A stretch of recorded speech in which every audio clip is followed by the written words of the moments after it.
नमस्कार, आपके साथ मैं हूं समीर अब्बास। मेरे साथ मेरे सहयोगी करुणा शंकर भी मौजूद हैं और खबर बड़ी है। इस्माइल कानी इज बैक। 10 लाख फिदाइन का अटैक। जी हां, बड़ी तैयारियां हो रही हैं क्योंकि जंग में जो शोले हैं वो और ज्यादा भड़कते हुए नजर आ रहे हैं। दोनों ही तरफ से बड़े हमले किए जा रहे हैं। आखिरी ईरानी सेना कैसे इतने विध्वंसक फैसले कर रही?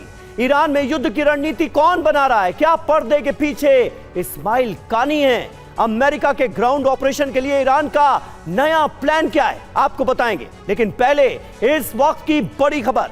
शुरुआत कर रहे हैं अहम खबर के साथ। इजराइल पर ईरान का मिसाइल हमला हुआ है। मोसाद हेडक्वार्टर और पुलिस स्टेशन पर अटैक हो गया। तेल अवीव में मिसाइल हमले के बाद ईरान ने मचा दी तबाही। ये देखिए तस्वीरें, मोसाद के हेडक्वार्टर पर अटैक कर दिया गया है। तेल अवीव में जो मोसाद का मुख्यालय है उसे ईरान ने उड़ा दिया है और साथ ही साथ एक पुलिस स्टेशन पर भी अटैक हुआ है। तेल अवीव में कोहराम मचा रही हैं ईरान की मिसाइलें।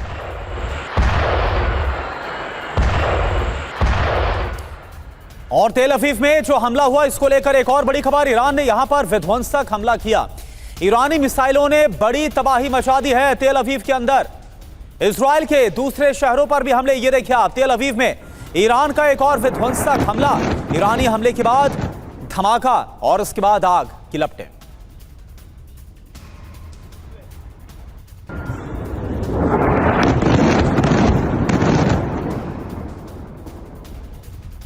और इजराइल के इलाक में हूती का विनाशक हमला हुआ है। हूती लड़ाकों ने, विद्रोहियों ने ड्रोन से किया इलाक पर हमला। इजराइल ने हूती के ड्रोन्स को इंटरसेप्ट किया है, लेकिन कई इलाकों में ड्रोन का मलबा गिरा है और उसकी वजह से भी आग लगी। ये तस्वीरें आप देखिए, ये इजराइल का इलाका जहां पर हूती विद्रोहियों की तरफ से ड्रोन अटैक्स को अंजाम दिया गया। ईरान के हमलों से कुवैत दहल गया। कुवैत में एक और बड़े हमले को अंजाम दिया। ईरान ने कुवैत के पावर प्लांट पर हमला किया। वाटर प्लांट को भी टारगेट कर दिया गया। ईरानी हमले से कुवैत में बड़ी तबाही। कुवैत में पावर प्लांट और वाटर प्लांट दोनों पर हमले की कोशिश।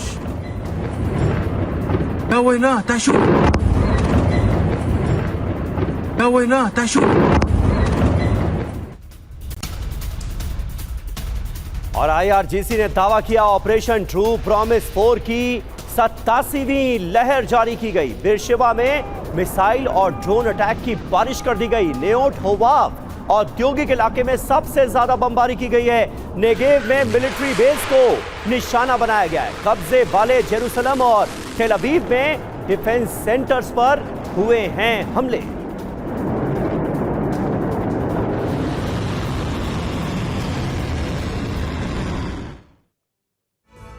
तो आपने देखा जंग के दौरान दोनों ही तरफ कैसे बर्बादी मची हुई है। शीशे की तरह यह साफ हो चुका है कि अमेरिका ईरान में ग्राउंड ऑपरेशन शुरू करेगा।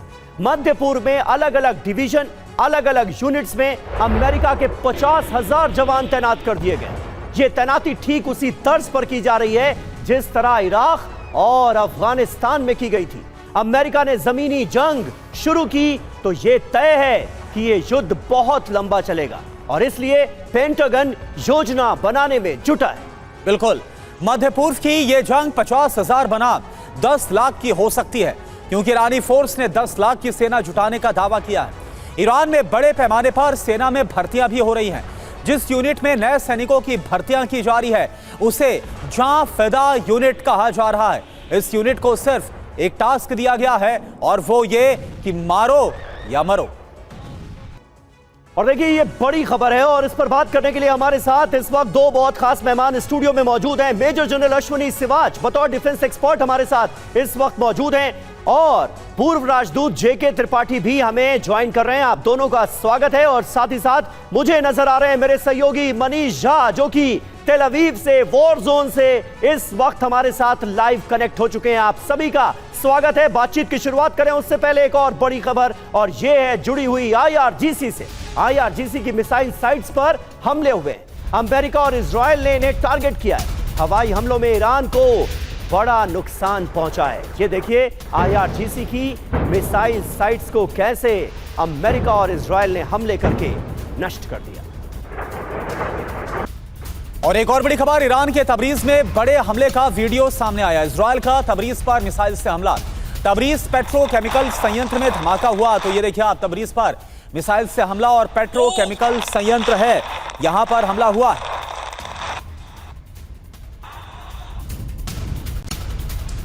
और अहम खबर है, ईरान के कियान शहर पर भी हमला हुआ है। आईआरजीसी के ठिकाने को यहां पर भी टारगेट किया गया। हमले में आईआरजीसी का भंडारण केंद्र तबाह कर दिया गया। ये देखिए तस्वीरें, आईआरजीसी का ये बड़ा ठिकाना था जिसे हमले में तबाह कर दिया गया।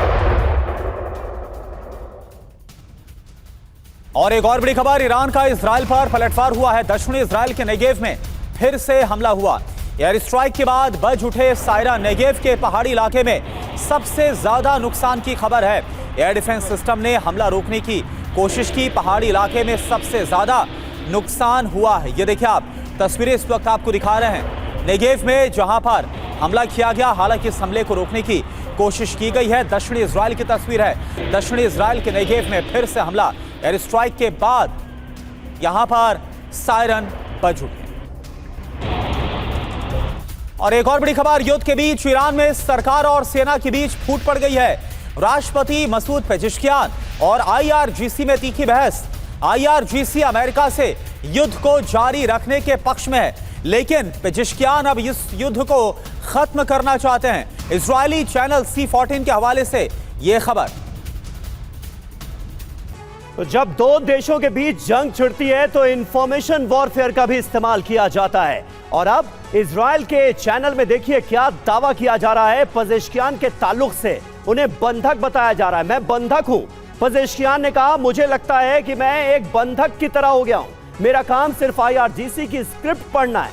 आईआरजीसी देश को आत्मघाती तरीके से चला रहा है। 3 हफ्ते में पूरी अर्थव्यवस्था तबाह हो जाएगी। दावा क्या है? पेजेश्कियान और आईआरजीसी चीफ अहमद वाहिदी के बीच मतभेद की खबर दी गई है इजरायली चैनल में। युद्ध को लेकर दोनों के बीच तीखी और गर्मा गर्म बहस हुई, यह दावा किया गया इजरायली मीडिया में। हर बार पेजेश्कियान को सीज फायर वार्ता से दूर रखा गया। आईआरजीसी को डर है पेजेश्कियान अमेरिका को सब कुछ दे सकते हैं। C14 न्यूज, ये इजरायल का एक टीवी न्यूज चैनल है, उसमें ये खबर चलाई गई है और पेजेश्कियान के हवाले से ये दावे किए गए हैं। हालांकि इसे लेकर ना तो आईआरजीसी की तरफ से ना पेजेश्कियान की तरफ से जाहिर है कोई बयान सामने आया है, लेकिन इस इजरायली चैनल ने यह दावा किया है पेजेश्कियान वर्सेस आईआरजीसी। बड़ी बातें देखिए क्या है। एग्जीक्यूटिव पावर सरकार के पास रखना चाहते हैं पेजेश्कियान। आईआरजीसी ने राष्ट्रपति पेजेश्कियान की इस मांग को खारिज कर दिया है। दावा क्या है? युद्ध के वक्त आईआरजीसी ने पूरे ईरान पर जबरन कब्जा कर लिया है। सुरक्षा, नागरिक और आर्थिक मुद्दों पर आईआरजीसी का पूरा कंट्रोल हो गया है। मामला गंभीर देख पेजेश्कियान इस्तीफा देना चाहते थे। आईआरजीसी ने पेजेश्कियान को इस्तीफा देने से रोक लिया, यह दावा किया गया है इजरायली चैनल में। जरूरी जानकारी, युद्ध की वजह से ईरान की अर्थव्यवस्था बेहद खराब है। कई शहरों में एटीएम में कैश खत्म होने का भी दावा किया गया है ईरान इंटरनेशनल की तरफ से। हमारे साथ मनीष झा, हमारे सहयोगी तेल अवीव से हमारे साथ मौजूद हैं।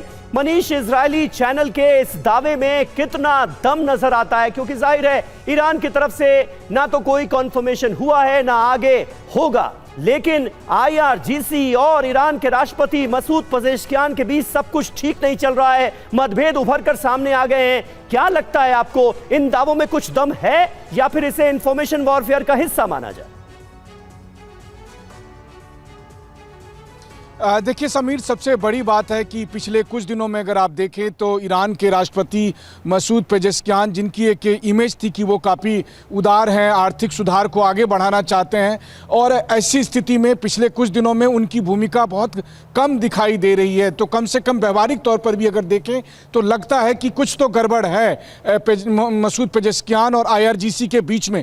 वैसे भी अगर ईरान के सिस्टम को देखें तो आईआरजीसी सीधे सीधे सुप्रीम लीडर को रिपोर्ट करती थी, थी, राष्ट्रपति को रिपोर्ट नहीं करती थी और राष्ट्रपति अलग से सुप्रीम लीडर को जो है सो अलग माध्यम से रिपोर्ट करते थे। तो वैसी स्थिति में ऐसा लग रहा है कि जो राष्ट्रपति और जो एग्जीक्यूटिव फंक्शन है और जो IRGC है, दोनों अलग अलग काम कर रहे हैं। और ये केवल इजराइल का ही नहीं बल्कि ईरान पर नजर रखने वाले हर विशेषज्ञ को लग रहा था। अब ऐसी स्थिति में ये बात सामने आई है कि जो इजराइल में खबरें हैं कि ईरान के राष्ट्रपति को लगता है कि वो यहाँ पर बुरी तरह से फंस गए हैं। वहीं दूसरी तरफ अगर देखा जाए तो ईरान के राष्ट्रपति को ये लगता है कि अगर हम बहुत ज़्यादा टकराव करेंगे तो फिर उसका रास्ता सही नहीं होगा। वैसी स्थिति में हो सकता है कि ईरान को उसकी भारी कीमत चुकानी पड़े जो इस वक्त जंग के हालात में है। लेकिन IRGC दूसरे तरीके से काम कर रही है और हम और आप सब लगातार ये बात कह रहे हैं कि सुप्रीम लीडर के मारे जाने के बाद से IRGC पूरी तरह से स्वतंत्र है।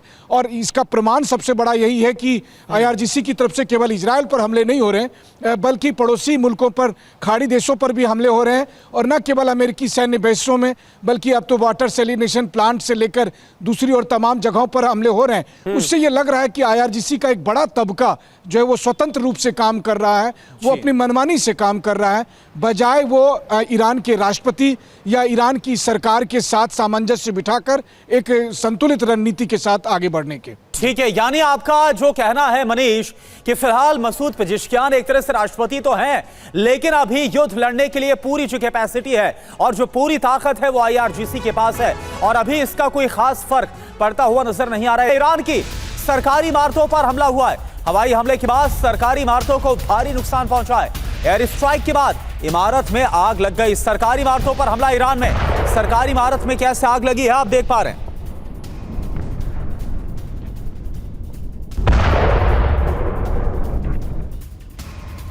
और देखिए, ईरान ने फ्लेयर बॉम्ब से लैस मिसाइलें दागी हैं। ये एक नई अपडेट सामने आ रही है। ईरान ने दुबई पर जो हमला किया है उसमें फ्लेयर बॉम्ब का इस्तेमाल किया गया है। दुबई के डिफेंस सिस्टम ने इसे रोकने की कोशिश की है।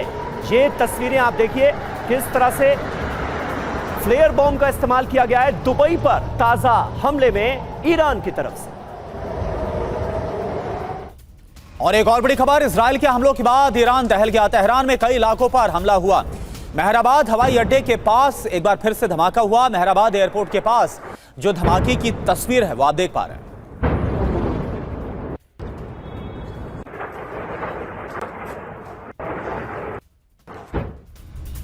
और मिडिल ईस्ट में अमेरिका की सबसे बड़ी सैन्य तैनाती को लेकर बड़ी खबर सामने आ रही है। 50,000 अमेरिकी सैनिक तैनात कर दिए गए। 50,000, 2,500 मरीन्स को भी तैनात किया गया है। किसी भी समय अमेरिका का ग्राउंड ऑपरेशन शुरू हो सकता है। अमेरिकी सेना की स्ट्रेट ऑफ हॉर्मुज पर नजर है। 50,000 सैनिकों को, 2,500 अमेरिकी मरीन्स को तैनात कर दिया गया है। तो मध्य पूर्व में अमेरिका के 50,000 सैनिक तैनात किए गए। 31st मरीन एक्सपीडिशनरी यूनिट को तैनात किया गया। 2500 सैनिक इसमें हैं। इसके अलावा आर्मी कॉम्बैट यूनिट की बात करें 2000 से 4000 सैनिक मौजूद है इसमें। आर्मी सपोर्ट और लॉजिस्टिक यूनिट की बात करें इसमें 15,000 से 20,000 सैनिक है। एयरफोर्स की बात करें 10,000 से 15,000 सैनिक इसमें है। नेवी की बात करें 8,000 से 10,000 सैनिक है। और स्पेशल फोर्स की बात करें 2,000 से 3,000 सैनिक है। कम्युनिकेशन इंटेलिजेंस साइबर यूनिट की बात करें 3,000 से 5,000 आर्मी है। क्या होने वाला है? हॉर्मुज स्ट्रेट में ऑपरेशन, खर्ग तेल हब में ऑपरेशन को अंजाम दिया जाएगा। यूरेनियम सुरक्षित करने की योजना पर काम किया जाएगा। मेजर जनरल अश्विनी श्रीवास्तव, लेकिन जो बीता इतिहास है अमेरिका का वो तो डराने वाला है उसके लिए। क्या डोनाल्ड ट्रंप को इस बात से भी कोई फर्क नहीं पड़ता? फिर चाहे अफगानिस्तान हो, वियतनाम हो, हजारों की संख्या में सैनिक मारे गए थे जब जब ग्राउंड ऑपरेशन छेड़ा गया। हाँ बिल्कुल, देखो करुणा, हिस्ट्री बताती है कि अमेरिका ने जहां जहां भी ग्राउंड ऑपरेशन किए वहां वो दलदल में फंस गया और वहां से निकलना बड़ा मुश्किल हुआ। अफगानिस्तान है, वियतनाम है, इराक है, लीबिया है, तो हर जगह यही लेसन है। मगर अगर आप ये देखें जो आप 50,000 के करीब ट्रुप्स बता रहे हो, इसमें जो कॉम्बैट फाइटिंग ट्रुप्स हैं वो 5 से 7,000 ही हैं। वो कौन है? वो एक तो है मरीन जो एक्सपीडिशनरी फोर्स के और एक हैं पैरा ट्रूपर्स। तो कहीं ना कहीं ये जो भी फोकस हो रहा है ये खर्ग आइलैंड लेने की बात हो रही है। अगर खर्ग आइलैंड को लेना है तो उससे पहले उनको 3 आइलैंड जो स्टेट ऑफ हार्मूज में है, जो अबू मूसा, ग्रेट टूम और लोअर टूम, उनको लेना पड़ेगा और उसके बाद आप जो है खर्ग आइलैंड पे ले सकते हैं। वो कैसे लिया जा सकता है कि उस पर एम्फीबियस ऑपरेशन भी किया जाएगा और एयर असॉल्ट भी किया जाएगा, मगर ये बात नहीं है कि ये ऑपरेशन कितना सक्सेसफुल होगा, इसके चांसेस बहुत कम है। उसकी वजह यह है कि एक तो वहां पर एयर डिफेंस अभी भी खर्ग आइलैंड में बहुत अच्छा है और जो कोस्टल जो इनकी आर्टी है और उसके बाद उनकी जो नॉर्मल आर्टिलरी,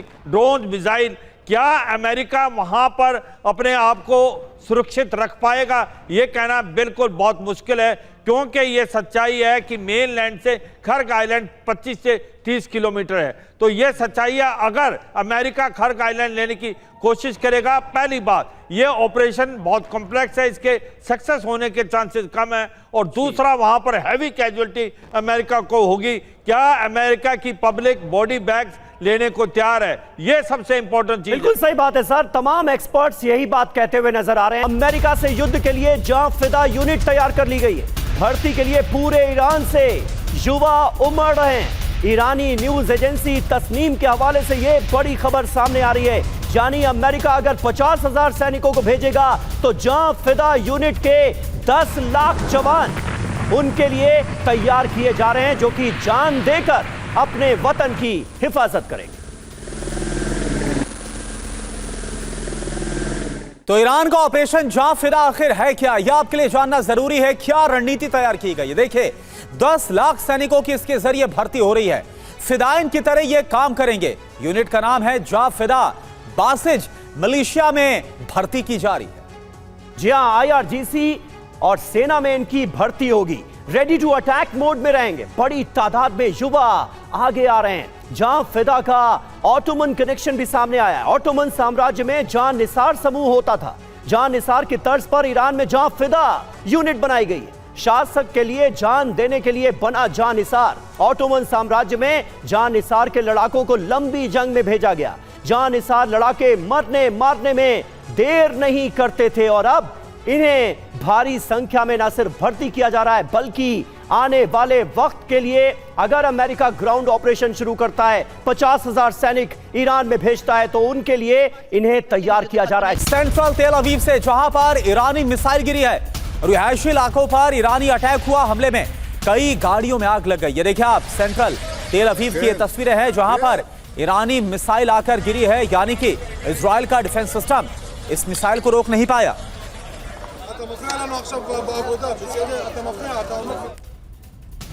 और ईरान ने इजराइल पर इस बीच हमले और तेज कर दिए हैं। इलाद पर बड़े हमलों को अंजाम दिया गया है। बैलिस्टिक मिसाइलें यहां पर दागी गई हैं। मिसाइल अटैक के बाद इलाद में तबाही मची। तस्वीरें देखिए ताजा अटैक की।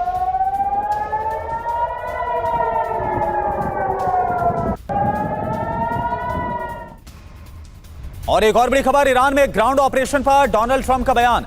ग्राउंड ऑपरेशन पर विचार हो रहा है, ये ट्रंप बोल रहे हैं। मेरे पास बहुत सारे विकल्प मौजूद हैं। तो देखिए, ग्राउंड ऑपरेशन पर भी जब सवाल पूछा गया तो उनकी तरफ से कहा गया कि इस पर विचार हो रहा है और भी कई विकल्पों की तरफ इशारा करते हुए ट्रंप नजर आ रहे हैं।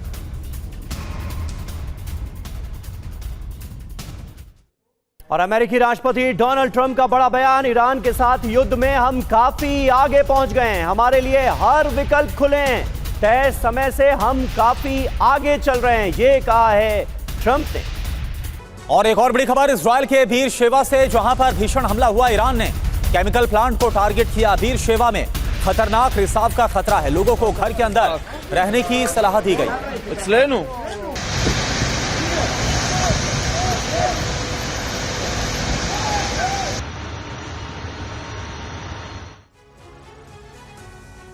तो देखिए, बुशहर में जो बड़े हमले हुए थे ईरान के अंदर, बुशहर का बदला लिया गया है बीरशेबा में।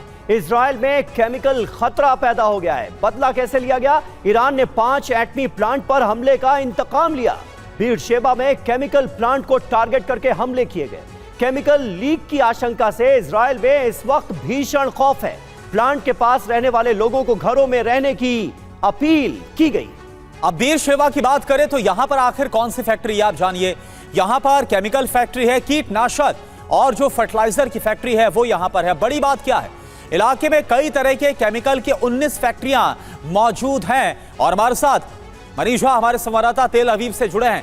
मनीष, इससे पहले हमने देखा डिमोना जहां पर परमाणु संयंत्र है वहां पर हमले को अंजाम दिया गया, अराद में बड़े हमले को अंजाम दिया गया और अब बीरशेवा में अंजाम दिया गया हमले को, और वो हमला करने में ईरान कामयाब हुआ है। केमिकल का रिसाव हो रहा है, ऐसी खबरें आ रही हैं। ये कितना खतरनाक हो सकता है अगर इसी पैटर्न पर और भी हमले होते हैं ईरान की तरफ से?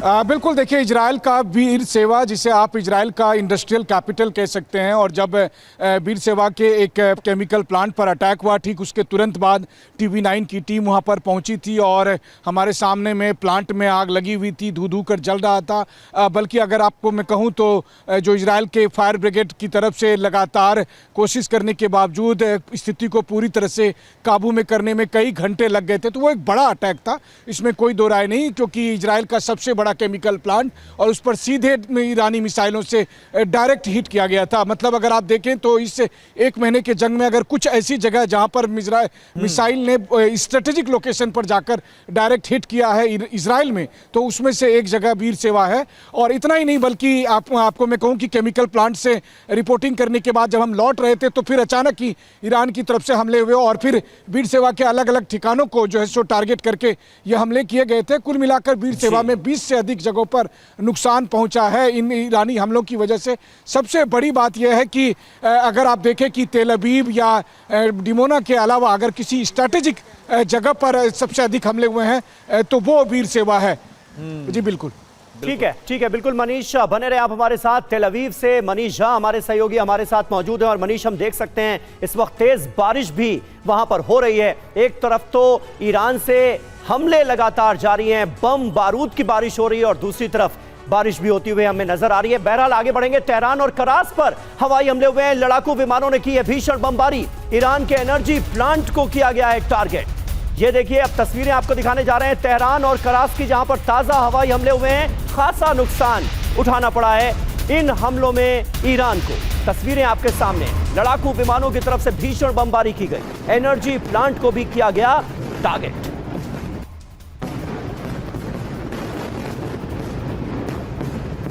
और एक और बड़ी खबर, तेहरान और कराच पर हवाई हमला हुआ, लड़ाकू विमानों ने भीषण बमबारी की। ईरान के एनर्जी प्लांट को टारगेट पर लिया गया। कराच पर ये देखिए आप, हवाई हमला, एनर्जी प्लांट पर हमला किया गया। और इन सब के बीच एक और बड़ी खबर, ईरान के हैवी वाटर प्लांट को भी बड़ा नुकसान पहुंचा है। 27 मार्च के हमले में खोंदा प्लांट को नुकसान पहुंचा। हमले के बाद हैवी वाटर प्लांट ऑपरेशनल नहीं है। ईरानी प्लांट में घोषित न्यूक्लियर सामग्री नहीं है।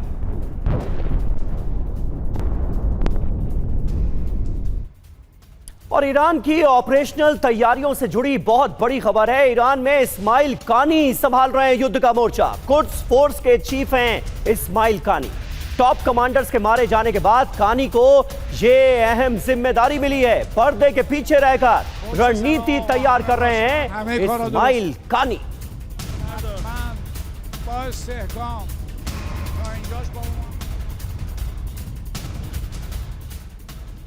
तो देखिए, इस्माइल खान ने जिनका भी जिक्र किया साइलेंट कमांडर के तौर पर, अब देखिए कुछ और जानकारी उनके बारे में।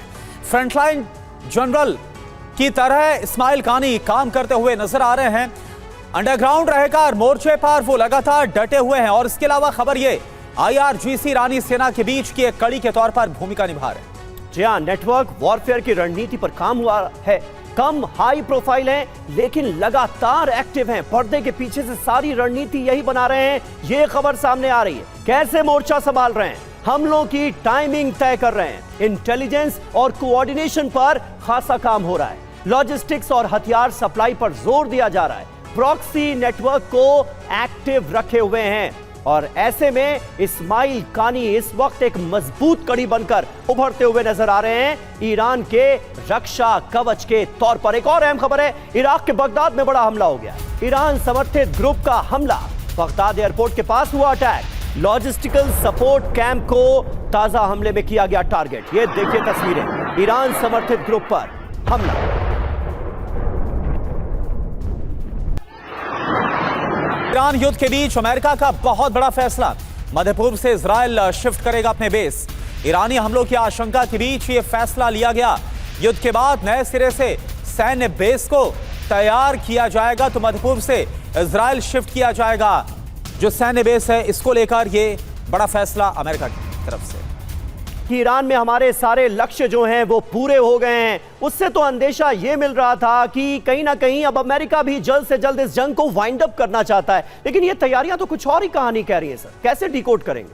और देखो समीर, ये सच्चाई है कि अमेरिका ने अंडर एस्टिमेट किया था ईरान की कैपेबिलिटी और स्ट्रेंथ को, और ये नहीं सोचा था कि ईरान के पास इतना रेजिलेंस है कि वो इतने दिन लड़ पाएगा। स्पेशली आयतुल्लाह अल खमैनी और top military commander, political commander बनने के बाद ये सोचा गया था कि ईरान जो है घुटनों पे आ जाएगा, मगर ऐसा नहीं हुआ। ईरान ने पलटवार किया, और इस बार जो ईरान ने तैयारी कर रखी थी वो मुझे लगता बहुत ही ज़्यादा सटीक थी। और जो हमले किए हैं उसने, चाहे तो उसने इजराइल पे, जबकि उसका multi tier air defence system है, Iron Dome, Iron Beam, David Sling, Arrow system, उसके बाद 10 से 15% मिसाइलें वहाँ लगी। सबसे बड़ा क्या किया ईरान ने इस लड़ाई को, एसिमेट्रिक वारफेयर और हाइब्रिड वारफेयर बढ़ाया। उसको मालूम था कि भाई अगर बिल्कुल सर, और हम देख रहे हैं कि जो ईरान की रणनीतियां हैं उसके सामने अमेरिका और इजराइल को कैसे बड़ा नुकसान उठाना पड़ा, और आज 31वां दिन यहां तक जंग खिंच गई है और ईरान अपने दम पर यह युद्ध लड़ रहा है।